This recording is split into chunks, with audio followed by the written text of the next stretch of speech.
సువార్త ప్రకటించని ఎడల నాకు ప్రభా మా జీవితాలకు క్షమా సాధనాలు ఉన్నాయి కనుక నీ ఉన్నతమైన మాటలు నీవు ఈ మధ్యాహ్నపు వేళలో మా అందరితో మీరు మాట్లాడండి. ఎక్కడున్న ఏ ఒక్కరికంటే నేను యోగ్యుని కాదు, కానీ నీ బిడ్డలందరితో పాటు నాకు వినిపింపచేయి ప్రభువా. సహాయం చేసి మహిమ పొందుకోను యేసు నామమున అడుగుచున్నాను తండ్రి, ఆమేన్. దేవునికి స్తోత్రం. హల్లెలూయా, హల్లెలూయా. ఈ మధ్యాహ్నపు వేళలో ప్రభు యొక్క సముఖంలో మరి దేవుని మాటలు పంచుకోవడానికి దేవుడు తన కృపను మరోసారి నేడలు చూపిన ప్రేమ స్వరూపికి వందనాలు, స్తోత్రాలు చెల్లిస్తున్నాను. అలాగే నాకు ఈ అవకాశం ఇచ్చిన దైవజనురాలకి వందనాలు తెలియచేస్తూ ఉన్నాను. అలాగే చేరుకుని మీ అందరికి కూడా ప్రభువైన యేసుక్రీస్తు పేట వందనాలండి. బాగున్నారా అంతా? మొత్తం మీద చోళదిన్లో మరి 4 రోజులు ఒక ఉన్నతమైన అద్భుతమైనటువంటి సభలు జరిగాయి. ఈ సభల్లో మరి చాలా దైవజనులు ప్రయాసపడ్డారు. దానికి తగిరీతిగా దేవుడు ప్రతిఫలాన్ని ఇచ్చి ఇంత ఘనంగా రాత్ర మందిరంలో చాలామంది విశ్వాసులు సాక్ష్యాలు చెప్పారు. ఆ సంఘ పెద్దే చెప్పాడు ఏమనంటే, ఈ సభలు జరిగినట్లుగా ఎప్పుడు ఏ సభలు జరగలేదు మనకి. నేను ఇలా జరుగుతుంది అని కూడా నేను అనుకోలేదు. ఆయన రాత్ర సజీవమైనటువంటి సాక్ష్యాన్ని ఏం చెప్పాడు, ఆయన అనుకున్నాడంట ఏదో ప్రతి సంవత్సరం ఎలా జరుగుతుంది అలా జరిగిపోతాయలే అనుకున్నాడట. కానీ ఆయన అన్నాడు రాత్రి లేచి, నేను ఏదో మామూలుగా జరిగిపోతాను అనుకున్నా, కానీ నేను అనుకున్నట్టుగా కాదు, అసలు ఎన్నడూ జరగలేదు ఇంత బాగా ఈ సంవత్సరం జరిగినట్టుగా అన్నాడు. ఇది ఎంతైనా దేవునికే సమస్త మహిమ ఘనత ప్రభావాలు. దేవునికి స్తోత్రం. హల్లెలూయా. కనుక ప్రియ దేవుని బిడ్డలారా, దేవుని కార్యము చాలా విలువైంది. ఈ ప్రపంచంలో ఏ పని కన్నా ఒక ముఖ్యమైన పని, ఒక విలువైన పని, ఒక శాశ్వతమైన పని, ఒక రోజున జీతం తీసుకునే పని ఏదైనా ఉంది అంటే గనుక అది ఒక్క దేవుని పని మాత్రమే. ఇక ఏ పని లేదు. మీరు ఇంట్లో మీ బిడ్డల కోసం పని చేస్తారు, వాళ్ళు మీకు జీతాలు ఏమి ఎవరు ఇస్తారా? లేదా ఒక ఉద్యోగస్తుడు ఉద్యోగం చేస్తాడు, ఆ ఉద్యోగం చేసినంతసేపే జీతం ఇస్తారు. తర్వాత అయ్యా నేను ముసలోని అయిపోయాను రాలేను నాకు జీతం ఇచ్చేయండి అంటే ఇస్తారా? ఎవరు? కానీ దేవుని యొక్క వాక్యం ఏం చెప్తుందంటే, మీరు ఈ భూలోకి మీద పడిన సువార్త పనిలో మీరు పడిన ఈ ప్రయాసకి ఇదిగో నేను సిద్ధపరిచిన జీతం మీకు ఇవ్వబోతున్నాను. ఆ జీతం తింటే తరిగిపోయేది కాదు, కొంటే వెళ్ళిపోయేది కాదు. అది తరతరాలు యుగయుగాలు సదాకాలం ప్రభువుతో ఉండే ఆ గొప్ప మహిమాన్వితమైనటువంటి భాగ్యం అన్నమాట. చూడండి, ఆ ఫిలిప్పీ సంఘంలో ఒక 2 స్త్రీలు ఉంటారు. వారికి ప్రభు చెప్తున్నటువంటి మాట పౌలు గారు వాళ్ళని చెప్తూ ఉన్నాడు. ఏంటంటే వాళ్ళతో మాట్లాడుతున్నాడు. అయ్యా చూడండి, ఫిలిప్పీయులకు రాసిన పత్రిక 4వ అధ్యాయం 3వ వచనాన్ని ఒక్కసారి మనం చదివితే అక్కడ ఒక విలువైన మాట ఉంటుంది. అమ్మా 4వ అధ్యాయం 3వ వచనాన్ని చదువును. అవును, నిజమైన సహకారి ఆ స్త్రీలు క్లెమెంతుతోనూ నా ఇతర సహకారులతోనూ సువార్త పనిలో నాతో కూడా ప్రయాసపడిన వారు గనుక వారికి సహాయం చేయమని ఆ సహకారుల పేరులు జీవ గ్రంథమందు దేవునికి స్తోత్రం. హల్లెలూయా, హల్లెలూయా. అమ్మా, ఎక్కడంట? వారు క్లెమెంతుతో సువార్త పనిలో బహుగా ప్రయాసపడ్డారు. సువార్త పనిలో ఎవరికి వాళ్ళు ఇద్దరు పేర్లు ఉన్నారు. పైన వచ్చేందుకు మనం వెళ్తే యువోదియను సుంటికేను, వీళ్ళిద్దరు స్త్రీలు. పై వచ్చినాక వెళ్తే వీళ్ళిద్దరు స్త్రీలు ఎవరయ్యా అంటే యువోదియా, సుంటికేను. ఈ ఇద్దరు స్త్రీలు అంటే ఆ క్లెమెంతుతో ఏంటి ఇతర సహకారులతో సువార్త పనిలో ప్రయాసపడిన వారట. ఏమండి? సో నీ ప్రయాసపడిన వీళ్ళ యొక్క ప్రయాస ఎక్కడుంటుంది అంటే వాళ్ళ యొక్క పేర్లట ఎక్కడ రాశాడట? చిత్తి కాగితం మీద కాదు, నాపరాయి మీద కాదు, లేదా నోట్బుక్లో కాదు, ఒక జీవ గ్రంథములో వారి పేర్లు రాయబడి ఉన్నాయి. మళ్ళీసారి చదవండి చివరి వచనాన్ని. ఆ సహకారుల పేర్లు జీవ గ్రంథమందు రాయబడి ఉన్నవి. దేవునికి స్తోత్రం. హల్లెలూయా.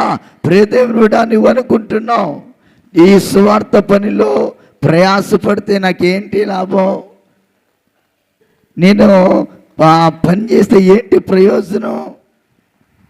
చూడండి, చాలామంది ఏమనుకుంటారంటే దేవుని సన్నిధికి ఏదైనా కొనిస్తే, మా ఊర్లో చర్చిలో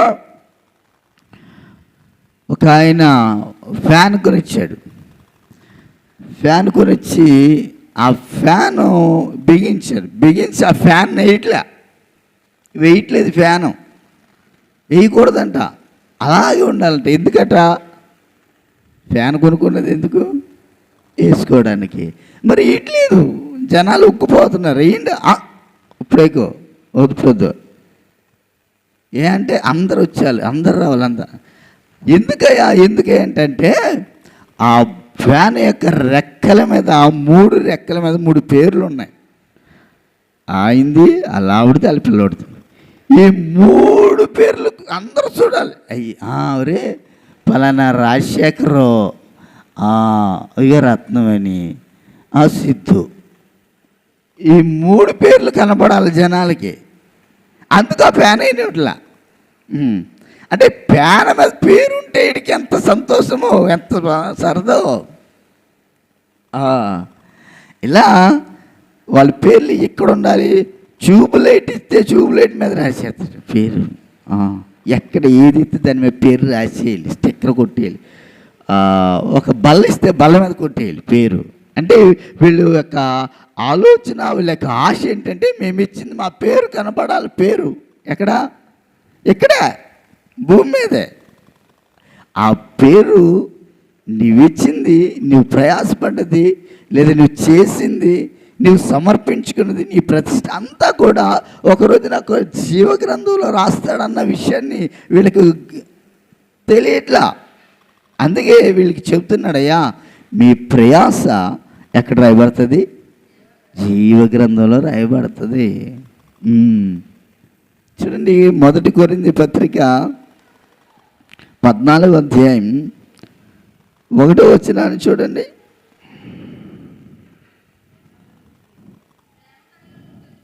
అమ్మ 14 కాదు 15వ అధ్యాయం 58వ వచనం చదవండి. కాగా నా ప్రియ సహోదరులారా, మీ ప్రయాసము ప్రభువునందు వ్యర్థము కాదని ఎరిగి స్థిరులను కదలిన వారును ప్రభు కార్యాభివృద్ధి యందు ఎప్పటికీ ఆసక్తులనయ్యుండడి. దేవునికి స్తోత్రం. హల్లెలూయా. ఏం చెప్తున్నాడు సంఘస్థులు? అమ్మా, ప్రభువు యొక్క కార్యాభివృద్ధి యందు ఏండి మీరు మీ ప్రయాస ప్రభువునందు వ్యర్థం కాదు. సొలొమోను ప్రసంగి గ్రంథంలో చెప్తాడు మొదటి అధ్యాయంలో, వ్యర్థము వ్యర్థము సమస్తము వ్యర్థమే కదా. సూర్యుని కింద జరుగు సమస్తము వ్యర్థమే.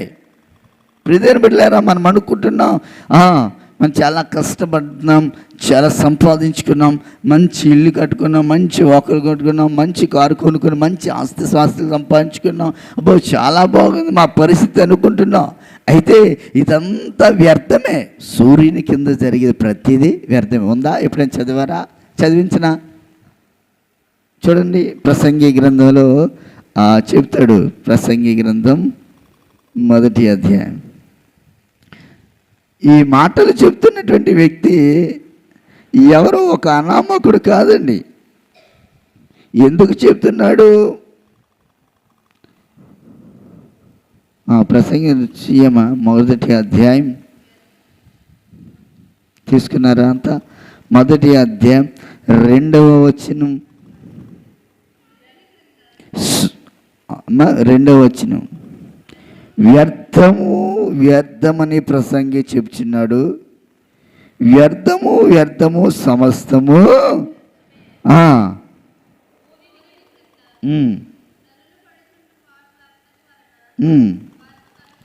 లాభమేంటి? దేవునికి స్తోత్రం. హల్లెలూయా. ఏమని ఇక్కడ ప్రసంగి చెప్తున్నాడంటే, అయ్యా మీరు పడుతున్న ప్రయాసంతా వ్యర్థమే. సూర్యుని కింద జరుగుతున్నదంతా కూడా వ్యర్థమే. అంటే మన యొక్క పరిస్థితులు, మనం ఎంత సంపాదించుకున్నా, ఎంత కూడగట్టుకున్నా, ఎంత రెక్కల ముక్కల కష్టాలు చేసుకుని, ఎంత ప్రయాసపడినా ఈ ప్రయాసంతా వ్యర్థమే. అవునా కదా? ఏమండి, అవునా కదా? ఇప్పుడు కష్టపడి మంచి ఇల్లులు కడుతున్నారు, సంపాదిస్తున్నారు.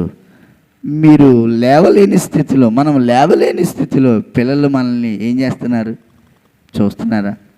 ఒక ఆవిడ కువైట్లో ఇంచుమించు ఒక 30 సంవత్సరాలు చేసింది. కువైట్లో చేసి ఆమె చాలా బలహీనమై నించుంటే లేవలేక, లేస్తే నిలవలేక ఆ స్థితిలో వచ్చింది.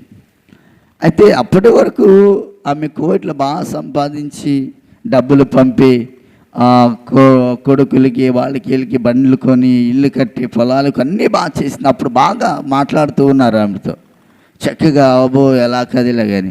అయితే ఆమె ఇండియాకి చేయలేని పరిస్థితులు వచ్చేస్తే ఇప్పుడు ఆమెను పట్టించుకునే నాదులు లేరు. ఎవరికి వాళ్ళ కుటుంబాలు వాదాలు వేసుకుని, నేనేందో చూడాలి, నేనే తిన్నానా నువ్వు తినలేదా అని పెద్ద కొడుకు, అంతా నీ పేరునే పంపేది కదా అమ్మా, నువ్వెన్ని నొక్కు నాకు తెలీదా, నువ్వేం చేసావు, నీ జలసాలు నాకు తెలియదు అంటాడు చిన్న కొడుకు. ఇలా వాదాలు వేసుకుని ఇప్పుడు ఆమె 30 ఏళ్ల ప్రయాస ఏమైంది? కువైట్లో పని చాలా కష్టంగా ఉంటుంది. పొద్దుట 6 గంటలకి లేస్తే రాత్రి 12 గంటలకి వెళ్తారు వాళ్ళ రూములకి. అంత కష్టం. ఇంట్లో పనులు చేసిందే చేస్తారు, సరైన తిండి ఉండదు, నిద్ర ఉండదు. అంత కష్టపడి ఆవిడ చేస్తే ఆవిడకి వచ్చిన ఫలితం ఏంటంటే ఇప్పుడు ముద్ద పెట్టే వాదాలు అనుకుంది. అంటే ఆవిడ ప్రయాస ఏమైంది? ఆవిడ అనుకున్నది బలం ఉన్నప్పుడు, నా కొడుకులు కాబట్టి నేను కష్టపడుతున్నాను, డబ్బులు ఇస్తున్నాను. ఇలా ఆవిడ ప్రయాసపడిందంతా వ్యర్థమైపోయింది. ప్రియ దేవుని బిడ్డలారా, అదే దేవుని కొరకు ప్రయాసపడితే, అదే దేవుని కొరకు ఆమె కష్టపడితే, ప్రభువు పరిచర్య కొరకు కష్టపడితే నిశ్చయంగా దేవుడు వారి ప్రయాసను ఆశీర్వాదకరంగా మారుస్తాడు. అందుకే ఎప్పటికీ ప్రభు యొక్క కార్యాభివృద్ధి యందు ఏమై ఉండాలమ్మా? ఆసక్తులు ఉండాలి. మన ఇంటి పని తర్వాత, మన పని తర్వాత ముందు ప్రభు పని అని ఆసక్తులు అయి ఉంటే, ఈ ఆసక్తి మీరు చేసిన పనికి ఇప్పటి పరిస్థితుల్లో లేదా సేవకులు లేదా పాస్టర్ గారు, పాస్టర్ మరి ఎవరు మీకు ఏమి ఇవ్వకపోవచ్చు, మీకు ఏమి కనపడకపోవచ్చు. ఒక కనబడని ధననిధిలో, కనబడని బ్యాంకులో మీరు దాన్ని జమ చేసుకుంటున్నారన్న సంగతి ఒకటి తెలిస్తే మీరు ఇక పరిచర్య చేయడానికి కానీ, ప్రయాసపడతానికి కానీ, కష్టపడతాను కానీ, ఇవ్వటానికి కానీ, ప్రతిష్ఠించుకోవడానికి కానీ వెనుకంజా లేరు. హల్లెలూయా. అందుకే ప్రభు అంటున్నాడు, అయ్యా మీరు ఈ లోకంలో ధనాన్ని కూర్చుకోవడానికి ప్రయాసపడద్దు. ఇక్కడ దొంగలు వస్తారు, చిమ్మిట్లు కొట్టేస్తాయి. కాబట్టి మీరు పరలోకమునందు ధనాన్ని సమకూర్చుకోండి అన్నాడు కదా. అయ్యా మరి పరలోకములో ధనం ఎలా కూర్చుకుంటావు నువ్వు? పరలోకం వెళ్ళి బ్యాంకులో ఈ సొత్తమో డిపాజిట్ మరి ఎలా చేసుకోవాలి? ఎలా చేయాలి పరలోకంలో ధనం? కోవిడ్లు ఏం చేస్తారంటే కోవిడ్ డబ్బులు ఇస్తారు కదా, వాళ్ళు ఇచ్చినప్పుడు ఆ కోవిడ్ డబ్బులు బ్యాంక్ కట్టుకెళ్తే వాళ్ళు ఇండియా డబ్బులు ఇస్తారు. అవి ఇక్కడ తెచ్చుకోవచ్చు, లేకపోతే బ్యాంకులో వెళ్ళిపోతాయి. ఎందుకంటే అక్కడ డబ్బులు ఇక్కడికే చెల్లవు కదా. కాబట్టి మన డబ్బులు చెల్లుతాయి. కాబట్టి ఆ డబ్బులు తీసుకుని మన డబ్బులు మనకి ఇస్తారు. అయితే మరి మనం కూడా ఈ లోకంలో ఉండగా పరలోకంలో ఎలా డిపాజిట్ చేయాలి? ఎలా చేస్తామమ్మా? అమ్మా ఎలా చేస్తాం పరలోకంలో డిపాజిట్? పోస్టులో వేద్దామా? పోస్టులు పంపుదామా? ఎలా డిపాజిట్ చేస్తావు? ఏంటి ఆ ధనం అంటే ఇదే, మీ పేర్లు జీవ గ్రంథంలో ఏ పనిలో ఉన్నవాళ్ళు ఏ పనిలో ఉన్నవాళ్ళు? తోట పనిలోనా, కోత పనిలోనా? అమ్మా ఏ పనిలో ఉన్నవారు వాళ్ళు? ఫిలిప్పీ గ్రంథంలో ఒకసారి మరోసారి చదువుతుంది. అది ఏ పనిలో ఉన్నవాళ్ళు? వాళ్ళు ఎక్కడ వాళ్ళు ఏ పనులు ఉంటే వారికి జమ అవుతుంది? ఫిలిప్పీ పత్రిక 4వ అధ్యాయం 3వ వచనం. అవును, నిజమైన సహకారి ఆ స్త్రీలు ఆ క్లెమెంతుతోనూ నా ఇతర సహకారులతోనూ సువార్త పనిలో నాతో కూడా ప్రయాసపడిన వారు.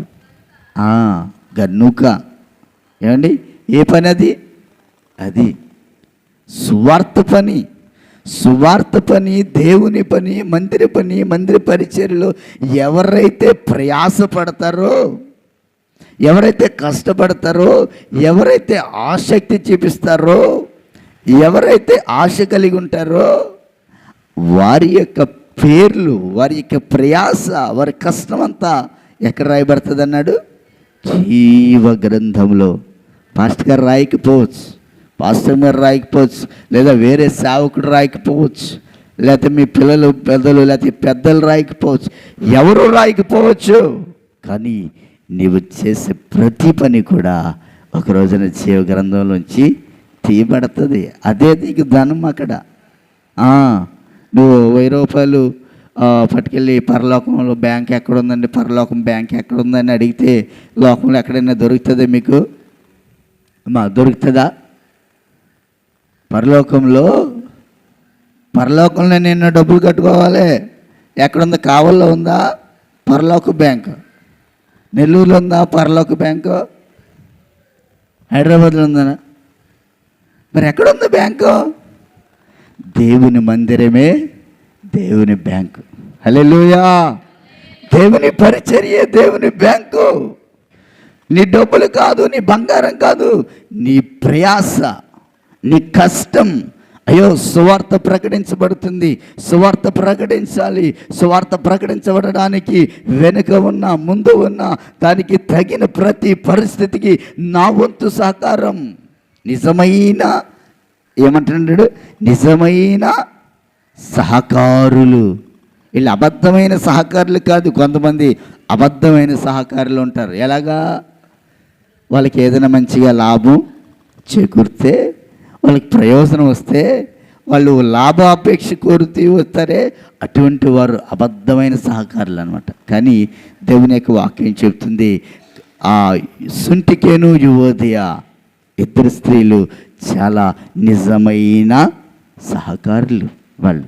అందుకే పౌలు గారు ఆ సంఘంలో చాలామంది ఉండొచ్చు కదా. ఫిలిప్పీ సంఘం అంటే వీళ్ళిద్దరేనా? చాలామంది ఉన్నారుగా. వాళ్ళ పేర్లు చెప్పలా, కానీ వీళ్ళిద్దరి పేర్లే చెప్పాడు.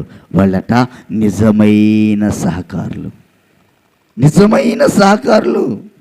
వాళ్ళు కపటం లేదు, వాళ్ళు వేషధారణ లేదు, వాళ్ళు వారి యొక్క ఆలోచన విధానం ఒక సేవకులు ఉన్నప్పుడు ఒకలా, సేవకులు లేనప్పుడు ఒకలా ఉండే పరిస్థితులు కాదు. నిజమైన సహకారులు.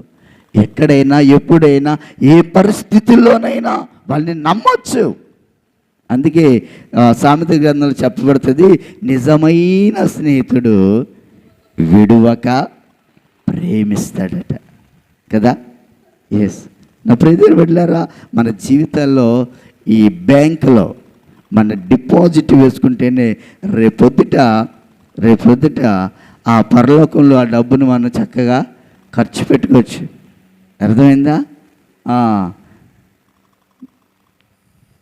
కోవిడ్లో పనిచేసినప్పుడు నేను అక్కడ వచ్చే జీతాన్ని బ్యాంకులో వేసుకునేవాడిని.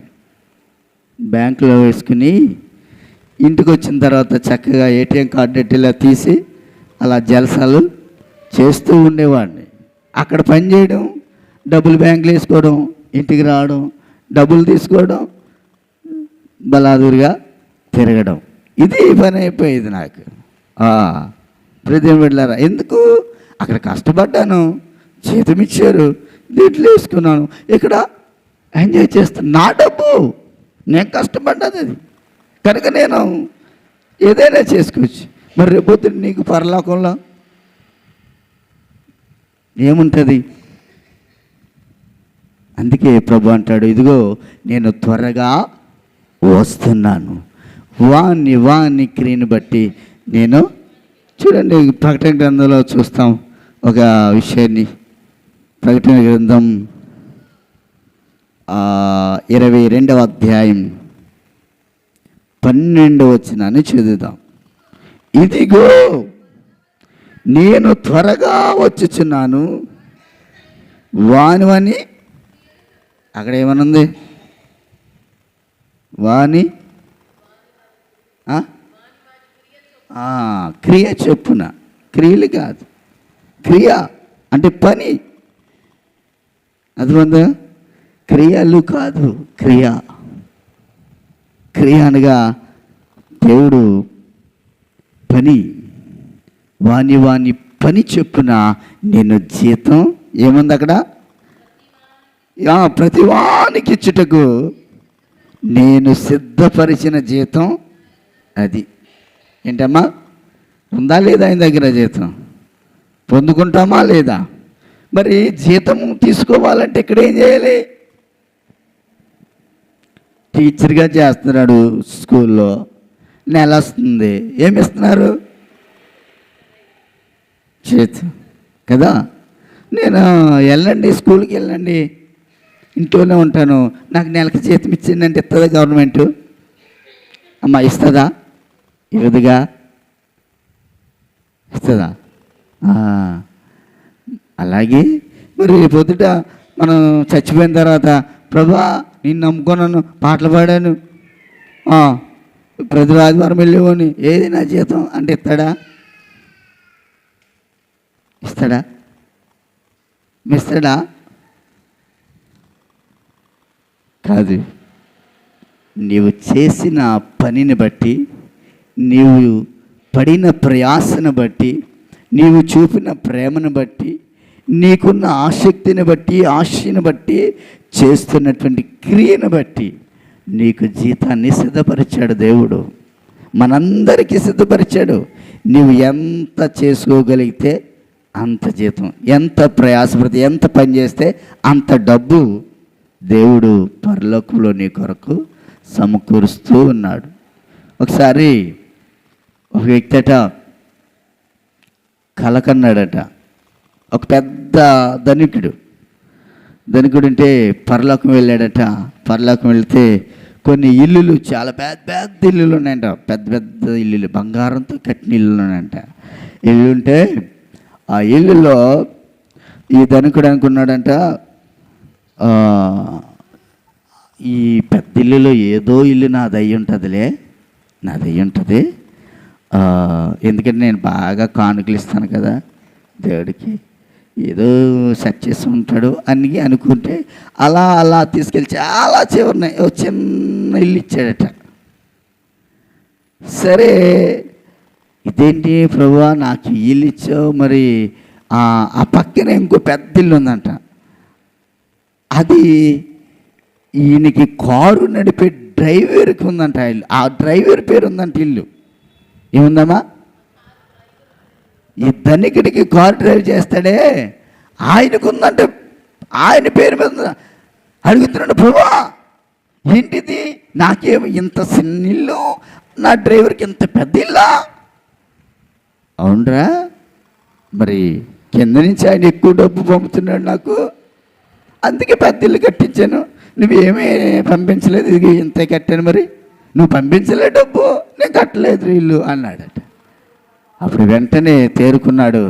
అప్పుడు ఆ డ్రైవర్ దగ్గరికి వెళ్ళి, ఒరే నువ్వేం చేస్తావు ఏంట్రా అంటే, ఈ డ్రైవర్ అట తను మందిరంలో మొట్టమొదటిగా వృద్ధుడే వెళ్ళిపోయి మందిరంలో చాలా పరిచయం చేస్తాడట. ఈయన పని అయిపోయిన వెంటనే అతని ఇంటికి వెళ్ళడంట, మందిరంలోకి వెళ్ళిపోతాడంట. ఏ మందిరంలో ఏ పని ఉన్నా అది చేస్తాడట. అంటే ఈయన డ్రైవర్ కదా, ఆ మందిరంలో చాలా ఆ కార్యక్రమంలో యాక్టివ్గా ఉంటాడు. ఈ ధనికుడు మాత్రం ఆదివారం వచ్చి ఆ కానుకేసేసి వెళ్ళిపోతాడట. అందుకు ఆయనకి ఏమో అక్కడ చిన్న ఇల్లు. ఈ డ్రైవర్ ఉన్నాడే, ఈ డ్రైవర్ తన పని చూసుకున్న తర్వాత వచ్చి మందిరంలో ఉన్న ప్రతి పని చేస్తాడు కనుక ఇక్కడ ఇతడు చేస్తున్న పని ఆ పైకి వెళ్ళింది ఆ డబ్బు, అక్కడ పెద్ద ఇల్లు దేవుడు కట్టించాడట. ఒక భక్తుడు రాసినట్టు కథనం ఇది, నేను చదివాను బుక్లో. కనుక నా ప్రియ దేవుని బిడ్డలారా, ఒకవేళ అది వాస్తవమో అవాస్తవమో తెలియదు, కానీ ఖచ్చితంగా ఇది జరిగే పనేగా.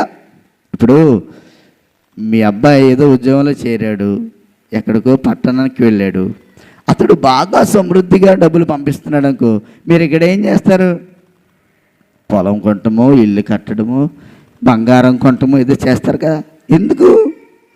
అతడు అక్కడి నుంచి సమృద్ధిగా పంపుతున్నాడు కాబట్టి. కనుక తల్లిదండ్రులుగా మీకున్న ఆశ, అతడు డబ్బులు పంపుతున్నాడు, ఇది కష్టార్జితం పాడవకూడదు అని అతనికి కొంత ఉండాలని ఆలోచన వస్తుందా లేదా?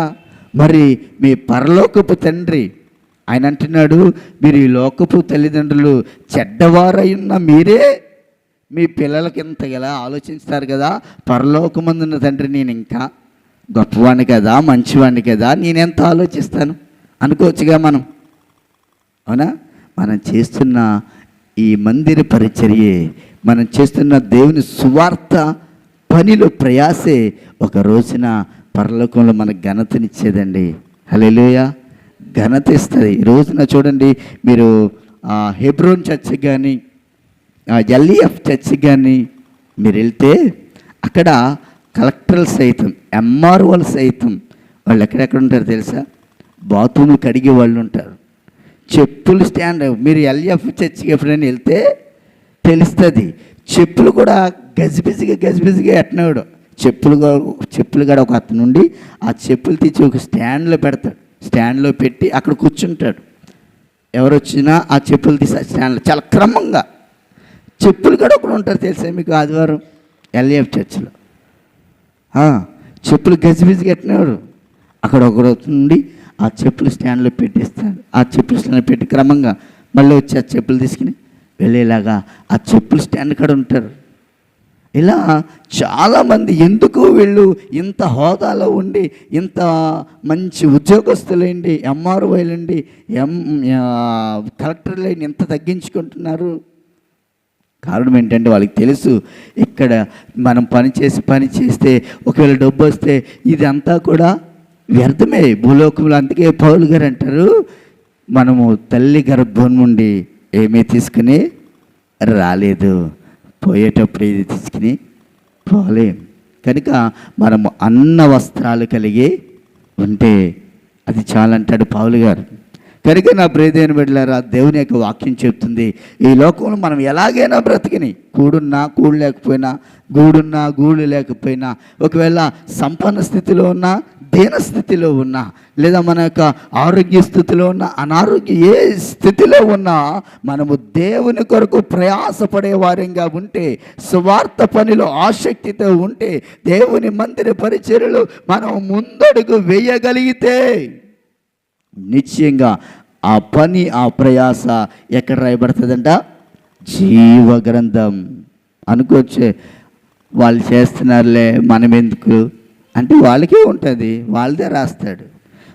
ఎంత చేసినా మా పాస్టర్ గారు చూడరండి, ఎంత చేసినా మా పాస్టర్ గారు చూడరండి అని ఆలోచన నీకుంటే నీ ప్రయాస వ్యర్థమైపోతుంది. ఎందుకంటే మనుష్యులు కాదు నీవు చేసేది, మనుషుడు కాదు, మనుషుల గురించి కాదు. అని మనుషుల కోసమమ్మా కాదు, నా దేవుడు చూస్తున్నాడు, నా దేవుడు పైన రాస్తాడు. వీళ్ళంతా సేవకుడు చూడని చూడకపోని, సేవకుడు మెచ్చుకొని మెచ్చుకోకపోని నాకు ఏ అభ్యంతరం లేదు. ఎందుకంటే నాది ఎక్కడ? పరలోకంలో లిఖితమవుతుంది, అది చాలు. అందుకే చాలామంది కూడా గుట్టుగా ఎవరు చూసినా చూడకపోయినా దేవుని పని దేవుడు చూస్తున్నాడని గమనించి వారు చేసుకుని వెళ్ళిపోతారు. హల్లెలూయా. ఎందుకు ప్రయాసపడాలి? ఈ ప్రయాసంతా ఎందుకంటే పరలోకములో మనకి ధనం, పరలోకంలో మనకి ఘనత. ఇదిగో నేను త్వరగా వస్తున్నాను, వాని జీతం నేను సిద్ధపరిచాను. మరి నీ జీతం ఎంత ఉంటుందంటావు? నా జీతం ఎంత ఉంటుందంటావు? మరి మందిరం ఉన్నవారి జీతాలు ఎంత ఉంటాయో కదా? జీతం ఊరికి ఇస్తాడా? అక్కడ రాస్తాడు కదా, వాని క్రియను బట్టే శుభ్రంగా 2 పూటలు తిని 7 గంటలు పడుకొని వచ్చామా పోయామా అంటే నీకు జీతం ఎంతో కదా? కనుక నా ప్రియమైన బిడ్డలారా, దేవుని సన్నిధిలో ప్రయాసపడడానికి మన జీవితాలు అప్పగించుకుందాం. దేవుని పనులు ఆసక్తిగా ఉండడానికి మనం ప్రయత్నం చేద్దాం. ఈ ప్రయాస వ్యర్థము కాదు. సొలొమోను అయితే వ్యర్థం అంటున్నాడు, అవును కదా? సొలొమోను మామూలు వ్యక్తమా? ఆయన మహాసంపన్నుడైన రాజు. నిజంగా సొలొమోనుకి ఒక్క రోజుకి విందుకి భోజనాలకి వధించేటువంటి జీవులు ఎన్నో తెలుసా? విస్తుపోతాం. అయ్యి బాబు ఇంత తిండిదా అనుకుంటాం. ఎలాగా? 20 ఎడ్లు, 100 గొర్రెలు ఒక రోజుకే, 20 ఎద్దులట. ఎంత మాంసం అవుతుందండి? 100 గొర్రెలు ఒక రోజుకే ఆహారానికి. అంత సంపన్నుడైనటువంటి రాజు సొలొమోను. ఇంత గోధుమ పిండి, ఇంకా బాతులు, ఇంకా ఏవేవో అక్కడ రాయబడ్డాయి. ఒక రోజు సామాగ్రి అది. అంత సంపన్నుడైనటువంటి రాజు అంటున్నాడు, అన్నీ తినేసి ఓరే బాబు ఇదంతా వ్యర్థం. సూర్యుని కింద జరుగు సమస్తం వ్యర్థమే. కాబట్టి ఏది వ్యర్థం కాదు? క్రీస్తునందు మీరు పడిన ప్రయాస వ్యర్థం కాదు. ఎలా వ్యర్థం కాదండి? సువార్త పనిలో నీవు పడిన ప్రయాస జీవ గ్రంథంలో రాయబడ్డది. డైరీలు కాదు, పెన్ల మీద కాదు, బ్యానర్ మీద కాదు, ఏమండి నోటు బుక్కుల్లో కాదు. ఎక్కడ రాయబడ్డదంటే ఇదిగో పరలోకమందున్న జీవ గ్రంథంలో రాయబడ్డది. అటువంటి ప్రయాస పడదాం. అందుకై మనం సిద్ధపడదాం. మనము మన కుటుంబాలను కూడా సిద్ధపరుచుకుందాం. ప్రార్థన చేసుకుందాం. కళ్ళు మూసుకునండి.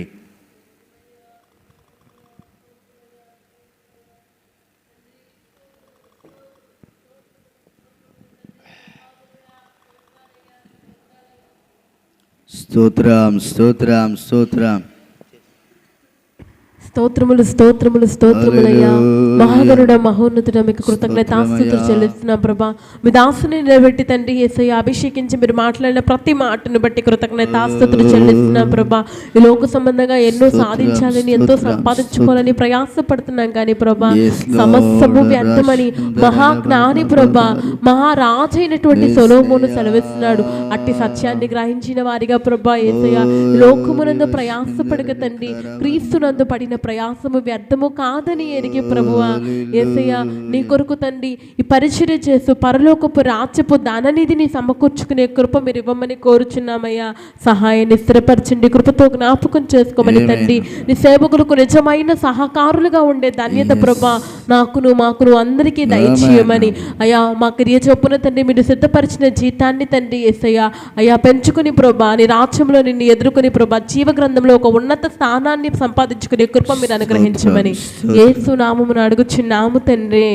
ఆమేన్. ప్రార్థన ఆలకించిన దేవునికి స్తోత్రం చేద్దాం. స్తోత్రం స్తోత్రం స్తోత్రం స్తోత్రం స్తోత్రం స్తోత్రం.